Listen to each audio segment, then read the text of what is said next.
sige, sir. O sa reliyon mo, sir?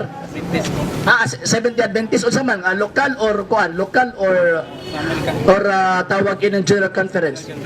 General Conference. O, sige po.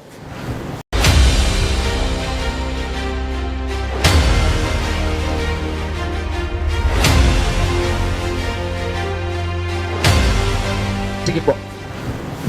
Ang akong pangutana kay nagpamatuod man ang Roman Catholic Church nga gitukod ni Kristo sa 33 AD.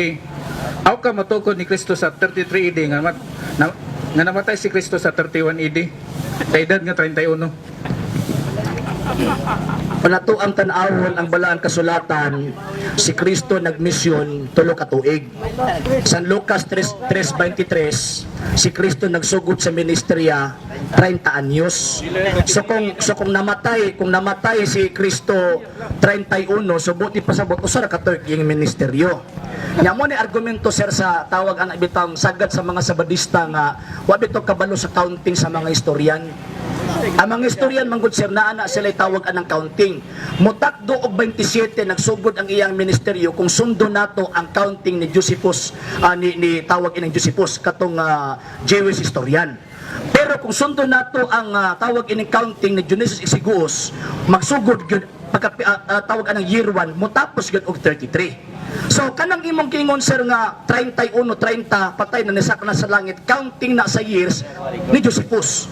Ang gisunod sa simbahang Katoliko kanang kang Dionysius Exiguus nga nagsugod gyud sa 1 AD namatay gyud sa 33 AD. Kay 30 katoy dili sir. Kato si Josephus sir Hudiyo to. Historian nga Hudiyo. Mao na nga bisan gani nga to ang kasaysayan karon sir sa mga libro late ta og 3 to 4 years. Late 3 to 4 years.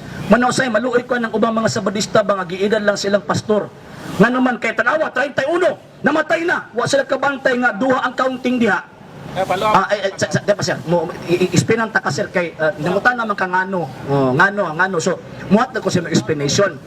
So, gani, wala problema para po sa mga tanan nga ni Adinhi. Kay posible man na agamito na sa inyong pastor sa mga Katoliko.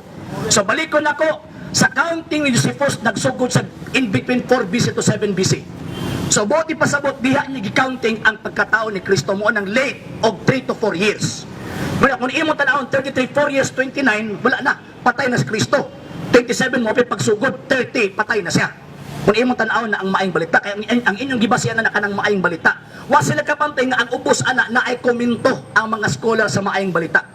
Na kanang accounting dili na siya fix nga naman kaya ang gisunod nila is si Josephus. Pero sa mga Katoliko ang gisunod is si Dionysius Exiguus o sa kamungihing Katoliko o mo to nga mo ang counting sa tuig mo na nga takdo yun 33. Tuloy ra tanan kani kaduha na ni. Kung si Kristo pa'y nagtukod sa Roman Catholic Church, nganong inyo magipatay ang magtutukod niya ang singilan niyo sa Badista? Sabadista magyud ang nagpapatay. San Juan kapitulo 5 bersikulo 18, labi pa hinuong naninguha ang mga Hudyo, katong mga Hudyo mga Sabadista man to siya, di man to mga Domingista. Labi pa hinuong naninguha ang mga Hudyo sa pagpatay kaniya kay dili lamang gilapas niya ang adlaw Sabado. So dili kami. Komento na ni San Juan. Si San Juan, remember nga siya ang eyewitness. Diba? Lagi. Dili kalaban. Si San Juan mismo komento na niya. Iyahan ang tawag anang detalye. Dili na komentos kalaban. Na sinasabtan ni San Juan na kaptong mga Hudyo nga Sabadista, buot patay kang Kristo.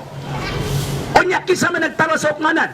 Katoliko? Dili oy. Kaya ang Katoliko anang panahon na mapay pagtukod ni Kristo anang panahon na ang nagtara sa ukmanan kaptong mga Hudyo nga Sabadista nga barkada ninyo. So, ikatulo.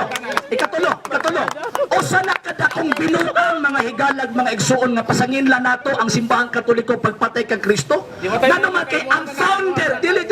Sa kasaysayan na sir sa kasaysayan na sir, ay ko pugi sa kadali sir. Sa kasaysayan ang nagtukod sa Santa Iglesia Katolika Apostolika Romana si Kristo mismo. Sa Seventh-day Adventist, ang Seventh-day Adventist bunga na sa pagkapalpak ni William Miller ni atong 1844 ni si Ellen G. White ang iyang bana si Joseph Bates o Jane Andrews nagtukod og Seventh-day Adventist. So buot ipasabot ka ng pundok yung mga pasakupan, sir, Amerikano ang manluluwas ana, sir. Amerikano. Maluluwas. Kung tinuod pa ang Roman Catholic Church, nga naman nga si Mr. Junjuna ni gamit magtamper ng Biblia sa diyang nagdebate sila ni Pastor Villaber. Ha? Klaro mo to kayo, di ba? Gipatikos ka ni Pastor Villaber tong debate ninyo. Sa tinuod lang sa debate namang Pastor Villaber, wag yun nahimo si Pastor Villaber. Pag yun nahimo, bisan pagkapila ni mo balik-balikon ng among debate, nga nung nag-object ko kasi Pastor Villaber ni hindi gamit og ilad nga rason. Normal lang sa debate ang mag-object, labi nagmakitaan nga ang debater ni gamit og ilad. Dili tumaga Sir, lagi, imo mag-isampit si Villaber. Balik-balik ka ng tanaw, God. Nya, pagkauman, pagtuon og logic, sir. Kaya para makitaan niyo mga tama di si Sir RGDI. Dili tubag. Lagi. Butong pag gisampit man mo si Villaber. Mo na tupagon ta ka. Sir. Lagi. Sige, ulahin na si Villaber. Okay. Ano ni gamit sa Walay ebidensya si Pastor Villaber o kamo na ang publisher sa gigamit nga Biblia ni Brad Janjuna tampered. tampered kay Naaba? Wala.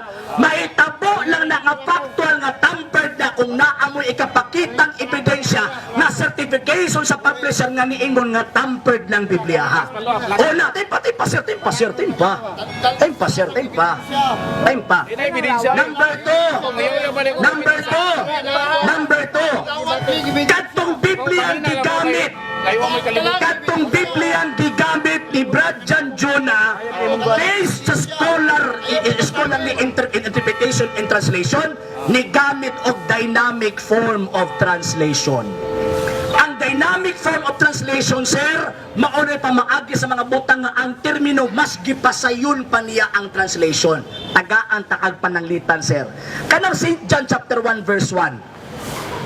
Sa Griego, in arche in hologos kay hologos in prostontheon kay theos in hologos. Sa formal form of translation kanang word for word, in the beginning was the word, and the word was with God, and the word was God. Kanang word nga in arche, word for word, in the beginning. Karon, sa maayong balita Biblia, ni gamit og dynamic form of translation. In the beginning ba yung gibutang? Dili. Ang gibutang niya, before anything else existed. Question, sayop sila? Tampered to? Dili. Dili ay sa gipasabot ka. Nga sa kung punto ba, gipasabot ka kay inyong pasingil nga tampered na amoy certification nga tampered to? Dili patubaga sa Wala. The one who alleged is the one have the responsibility to present evidence. So, kamo man ingon nga tampered na, asa man ang inyong hangkwan, kaya pati mo may bagakon. Asa ang inyong certification from the publisher nga niingon ang publisher nga tampered to? Wala. Muna, ay, ikaw may pangutan na ron, di man ikaw tigtubag. Kung mutubag ka, subject ka, pangutan, unta ka. kasi mo tana po ba? Ay, isa, balik ta ka Villaber. Sige. Pag abot kang tawag anang Villaber, ngano sa iyong object, ngano man, gabi kayo sa kang tawag anang violation sa debate, sir. Fallacy of suppressing the facts. Unsa nang fallacy of suppressing the facts? Na-standing truth iyahang i-deny. Number 2, fallacy of argumentum ad verecundium. Dili siya authority nga magsabot sa amo ang libro sa igasabot-sabot. Ilag na. Number 3, fallacy of non sequitur. Grabe siya og tawag anang konklusyon na dili maoy kahulugan sa iyahang tawag anang gibasa o sa iyahang argumento. Ikaapat, evading the issue kay ang issue about institution pagkatapos ang iyang argumento ngalan. Pagkahuman, equivocation, ang buti pasabot ana ni gamit sa wrong grammatical interpretation sa word nga or. Gihimo yang duha ka institution ang tawag ining term na or katong Catholic Church o Roman ay natapag tawag ang tampered ba tawag anang dili ang point dinha mahimong tinuod ang inyong accusation kung maka-provide kag certification from the publisher na niingon nga tampered na. As long as dili mo maka-provide og tawag ining dokumento nga pag-prove nga tampered to, nagpabiling ni barog ang kamatuoran na ang Santa Iglesia Katolika Apostolika Romana nalitok sa St. Matthew chapter 16 verse 18. Dili disimutor man. Ay lagi lagi. For example, tagaan tawag pananglitan, maayong balita Biblia o ang bagong maayong balita Biblia. The same publisher, the same tawag ining kanang mga translators o the same di lang kay color after publisher gyud. Kaya nga, paabot sa Hebrews chapter 7 verse 24. Brad. Hebrews chapter 7 verse 24. Sa daang maayong balita ang pagkapari ni Kristo wa gihatag sa lain. Sa bag-ong maayong balita niingon nga ang pagkapari ni Kristo mulungtad hangtod sa kanturan. Tampert? Dili. Di ba? Parang yung libro, ako gicounter yung argumento ba? Kung pasabot ka lang, igamit Lagi. Mahimong tampered na siya kung maka-provide mong ebidensya. Di lang kayo mata-mata lang. Pag-provide mong ebidensya. Na naman, tinamig kayo ng contrafactum non-valid argumentum. Ang buti pasabot ang pamahayag o akusasyon na dili gani mo sanding og ebidensya kanang maong pamahayag dili na tinuod. Asa to gi? Lagi ba? Dili usan kasi nag-ingon nimo. Si Juan Gikpan. Sige. Tamundok. Sige. Tagay ko ni Gitamundok. Si Gitamundok ba ang publisher? Dili niya man ang kauban. O ako nang utang nakauban ba namo? Direkta sa di ba? Ayaw ko tawag anang ko ano, nangasaba ba sa di? Ang diri ko sa ebidensya. Kinsay nag-ingon nimo nga tawag ang tamper to ingong ka si Gitamundok. Publisher ba? Di ba? Para may bawa na to ba? Publisher ba si Alvin Gitamundok? Dili man ang mga saba si Juan Gitamundok kung dili to tinuod tong tamper to. Wa mo ko nang utang nangasaba ba di? Ang atuang kuan ba? Ang ebidensya ba? Ebidensya ba? Pwede man sa mga tampered na, ikaw po pwede, ingon na gani karon. Right ninyo na, nga mo ingon mo nga tampered na, ang akong gipangita ebidensya. Mayon ko ba nga, ako anang yuta, kung sa ebidensya, titulo. Mo provide kung titulo, ako anang yuta. Ikaw ingon maka-tampered na asa ebidensya, yung kagitamundok, chismis, hearsay. Di na madawat sa korte si Baon kas judge na. Dili gilaylay magsulod ng katong. Aligad ay lagi lain-lain lagi kay naay mga naay same nga publisher, same nga version, lain-lain ang ilahang pamaagi sa translation. Mo na ako di ko basta-basta mingon nga tampered na o dili as long as mo provide og ebidensya nga gikan mismo sa publisher nga niingon nga kana tampered. Para man ang punto, brad. Ayo, kana mo accusation magud tama man na okay right ninyo na nga mo accuse mo. Pero ang question na naa ba kay ebidensya? Wala man ang question na. O sa ebidensya nimo.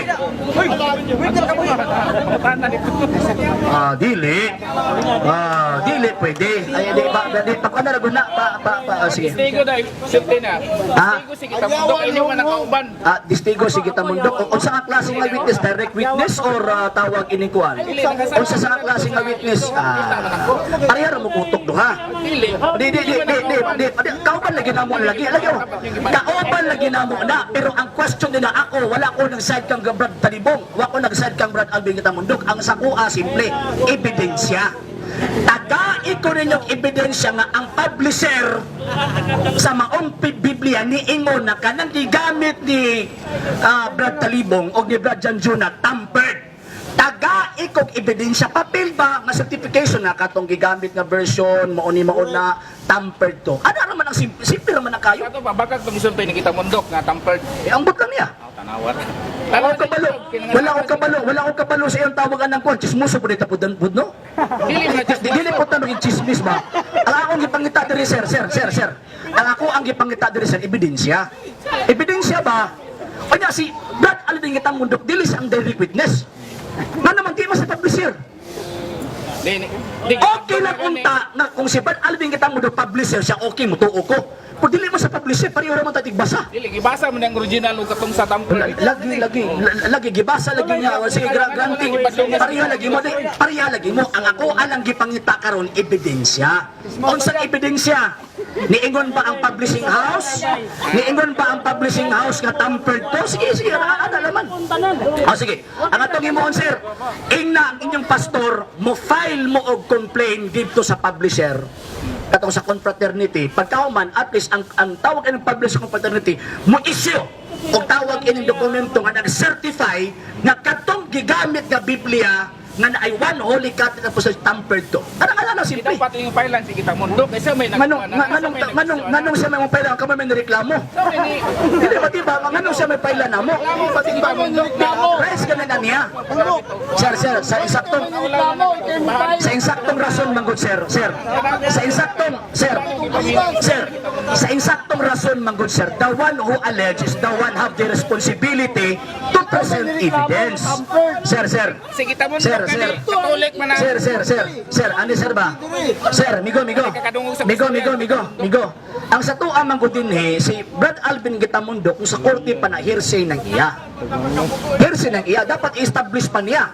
O niya, ang pinaka-the best evidence, katong mismong publisher ni Sulte. Kasi naman ang nag-publish, dili man si Brad Alvin Gitamundo, sa kung awa ko gidapiga na ang akong gipangita is ibisan ako na ako tawag anang Biblia nga dili pero yung version pero same nga nakasulat one Holy Catholic Apostolic Church pero dili ka to nga version compatibility na ako'y version ana. So karon ang tawag na ako ang gipangita kay para ingon na to nga tamper to tinuod ng inyong accusation, ebidensya nga ningon ng publisher nga tamper to. At the same time ibutan na to nga nasayop. Granting without admitting nga nasayot. Nawala ba ang kamatuoran ng Iglesia Katolika dili tinuod gito kay Kristo? Pero nanikas lang sa debate lagi na sa Usa nanikas nila eh. Kato na yung tampered ng Biblia gigamit ni Junjun na. Lagi. Ingon lagi mo tamper pero ebidensya unsa. Tinuod pa nga Ay sa lagi. Kung tampered pa to, naka-provide ba si Pastor Villaber o tawag anang ebidensya nga niingon ang publishing company adto nga Biblia? Tampered to? Sige be. One mo ka, suot mo ka dito. Naka-provide ba? Ako wala mo katong debate ha. Naka-provide ba? Naka-provide ba si Pastor Villaber o certification from the publishing house nga niingon nga tawag ilang tampered to? Naka-provide wala? Di, mulaban mo gina sa inyo ha. Kay, wala to. Wata ka balo, basig Katolik po dito publisher. Unsa day ka? Unsa naman tao ni mga tawahan na di lagi na lagi tawag anang Catholic. Ang confraternity version Katoliko man gyud to. Paano taong gyud mga ingon na ninyo nga tamper to nya pagkaman wa magyan mo isa ka pudyot nga ebidensyang gihatan sa kung aron diri nga ingon nga tamper to. Di ba?